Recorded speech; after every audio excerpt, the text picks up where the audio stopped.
wabarakatuh.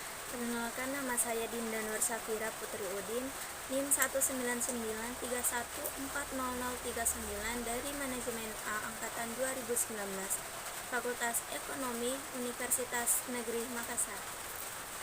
Baik, di sini saya akan menjelaskan tentang pasar oligopoli dan arsitektur perusahaan. Oligopoli adalah suatu bentuk organisasi pasar di mana penjual atau sebuah produk yang homogen atau terdiferensiasi jumlahnya sedikit. Apabila hanya ada dua penjual, namanya duopoli. Nah, oligopoli murni dapat disebut apabila produknya bersifat homogen. Oligopoli terdiferensiasi dikatakan apabila produknya terdiferensiasi. Contoh-contoh pasar oligopoli. Yang pertama ada produk homogen, yaitu baja, aluminium, kaca, besi, dan lain-lain. Yang kedua ada produk terdiferensiasi seperti mobil, rokok, sabun, dan deterjen, sereal.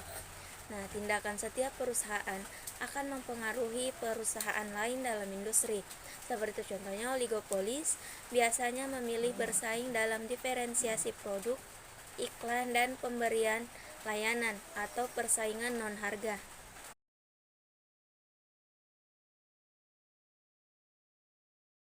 Sumber terjadinya pasar oligopoli. Yang pertama ada skala ekonomi, yang kedua dibutuhkan investasi modal besar, yang ketiga proses produksi yang dipatenkan, yang keempat loyalitas merek, yang kelima mengendalikan bahan baku, yang keenam pemberian hak bisnis dari pemerintah. Nah, yang ketujuh ada penentuan harga limit. Pengukuran oligopoli ada tiga. Yang pertama itu rasio konsentrasi. Rasio ini mengukur persentase penjualan total yang dilakukan oleh 4, 8, 12 perusahaan terbesar terhadap total penjualan dalam industri. Rasio di atas 50-60 adalah oligopoli. Yang kedua ada indeks Herfindahl. Indeks ini dihitung dengan menjumlahkan nilai kuadrat pangsa pasar semua perusahaan dalam pasar. Nah, yang ketiga ada teori pasar yang diperebutkan atau contestable market. Jika keluar masuk dalam industri relatif mudah, maka perusahaan dan industri akan bertindak seperti persaingan sempurna. Model Carnot diperkenalkan oleh ekonom Prancis Augustin Carnot. Nah, model Carnot menganggap ada keterkaitan di antara perusahaan yang bergantung sangat erat. Karakteristik pasar di model Carnot ini itu terdapat lebih dari satu perusahaan dan produk yang dihasilkan bersifat homogen. Perusahaan-perusahaan dalam pasar tidak saling bekerja sama.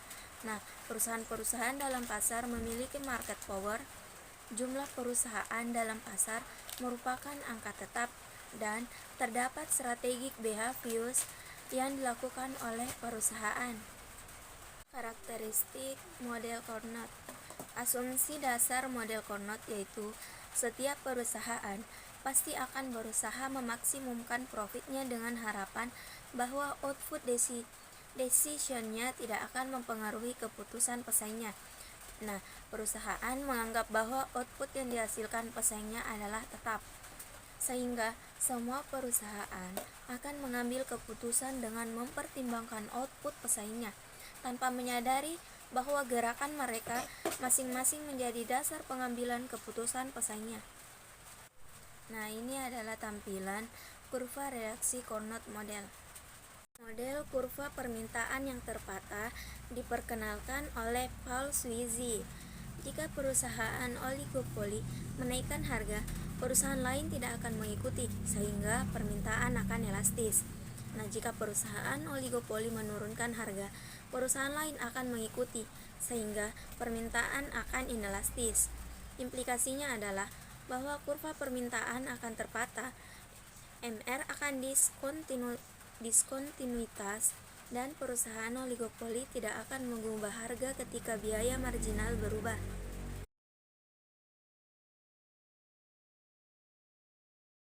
Katan kartel.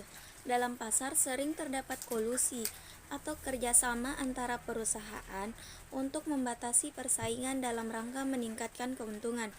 Kartel terdiri dari dua, yaitu kartel berbagi besar, yaitu memberikan setiap anggotanya hak eksklusif untuk beroperasi pada daerah geografis tertentu. Nah, yang kedua ada kartel terpusat, perjanjian resmi antara berbagai produsen oligopolistik dari suatu produk untuk menentukan harga monopoli atau mengalokasikan output masing-masing anggotanya dan menentukan bagaimana laba dibagikan. Nah, ketiga model ini adalah kartel terpusat. Kepemimpinan harga.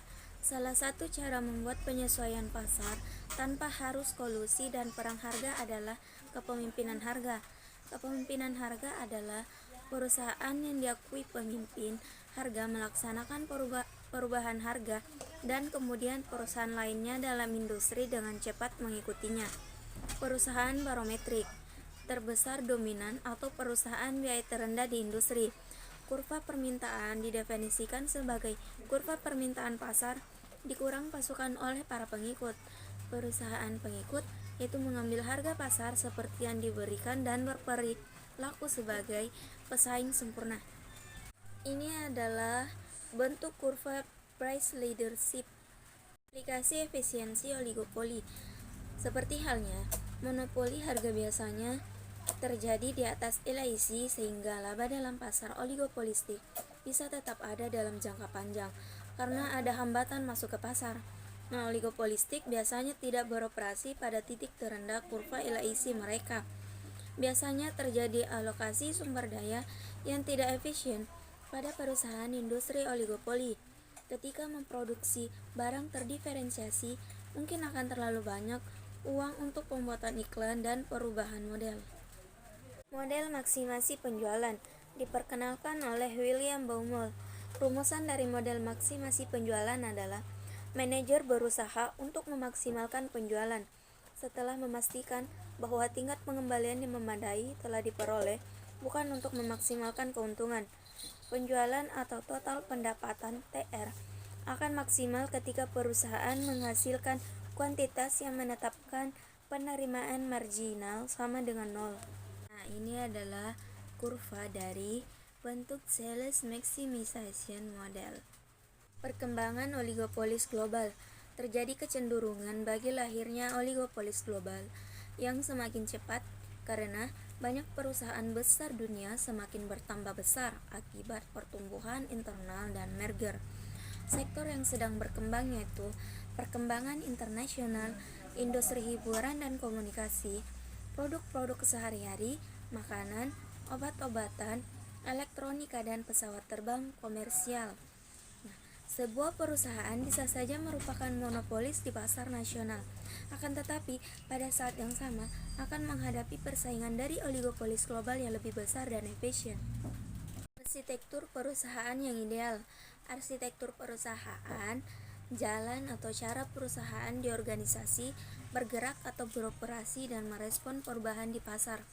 Beberapa arsitektur perusahaan ideal yaitu perusahaan ideal berkonsentrasi pada kompetensi inti dan mensubkontrakkan seluruh aktivitas lainnya. Yang kedua, perusahaan ideal adalah organisasi pembelajar. Perusahaan yang ideal akan mengoperasikan pabrik atau perusahaan dengan benar-benar efisien. Perusahaan ideal mengkombinasikan fisik dan maya dengan tanpa halangan. Yang terakhir itu perusahaan yang ideal adalah perusahaan yang bisa dengan segera bereaksi atau real-time antaresis. Perusahaan maya atau virtual corporation, jaringan kerja temporer, perusahaan independen atau pemasok, pelanggan dan bahkan pesaing yang bergabung bersama dengan kontribusi kemampuan intinya masing-masing untuk secara cepat mengambil keuntungan di pasar. Nah, syaratnya itu perusahaan maya harus dibentuk oleh rekanan yang dapat diandalkan dan terbaik di bidangnya. Jaringan kerja harus melayani keinginan untuk semua rekanan dalam kondisi yang menguntungkan. Setiap perusahaan harus memberikan orang yang terbaik dan terpandai untuk jaringan kerja. Tujuan jaringan kerja harus jelas. Jaringan kerja tersebut harus membangun infrastruktur komunikasi. Relationship enterprise. Relationship enterprise adalah jaringan perusahaan yang independen yang membentuk aliansi strategis untuk membangun kapabilitas dan bisa hadir secara geografis yang dibutuhkan untuk menjadi pemimpin global di bidangnya. Relationship enterprise lebih bersifat jangka panjang, keterkaitan lebih stabil dan lebih luas daripada perusahaan maya. Contohnya, industri pesawat, udara, penerbangan, telekomunikasi, dan mobil. Nah, itulah tadi penjelasan materi tentang pasar oligopoli dan arsitektur perusahaan. Saya Dinda Nur Syafira Putri Udin.